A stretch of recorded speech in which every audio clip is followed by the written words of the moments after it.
നാട്ടാന എഴുന്നള്ളിപ്പിന് കണ്ണൂർ ജില്ലയിലും കർശന നിയന്ത്രണങ്ങൾ ഏർപ്പെടുത്തി. ജില്ലാതല മോണിറ്ററിംഗ് കമ്മിറ്റിയാണ് നിയന്ത്രണം ഏർപ്പെടുത്തിയത്. ആനകൾ തമ്മിൽ 3 മീറ്ററെങ്കിലും അകലം വേണം. 20 ലക്ഷത്തിന്റെ ഇൻഷുറൻസും നിർബന്ധമാക്കി. ഉത്സവങ്ങളിൽ ആന ഇടിഞ്ഞുള്ള അപകടങ്ങൾ പതിവായ സാഹചര്യത്തിലാണ് കണ്ണൂർ ജില്ലയിലും കർശന നിയന്ത്രണങ്ങൾ ഏർപ്പെടുത്താൻ ജില്ലാതല മോണിറ്ററിംഗ് കമ്മിറ്റി തീരുമാനിച്ചത്.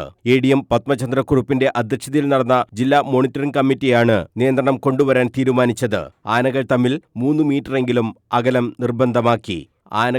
ആനയും ആളുകളും തമ്മിൽ 7 മീറ്ററെങ്കിലും അകലം വേണം. ആനകൾക്കും ആളുകൾക്കും ഇടയിൽ ബലമുള്ള ബാരിക്കേഡുകൾ സ്ഥാപിക്കണം. 2-ലധികം ആനകൾ പങ്കെടുക്കുന്ന ചടങ്ങുകളിൽ എലിഫന്റ് സ്ക്വാഡിന്റെ സേവനം നിർബന്ധമാക്കി.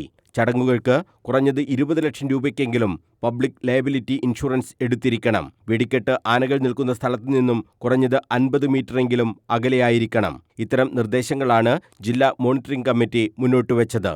ഉത്സവങ്ങളിലടക്കം ഈ നിബന്ധന കർശനമായി പാലിക്കുന്നുണ്ടോ എന്നുള്ള പരിശോധനയും ഉണ്ടാകും. News bureau, Kannur.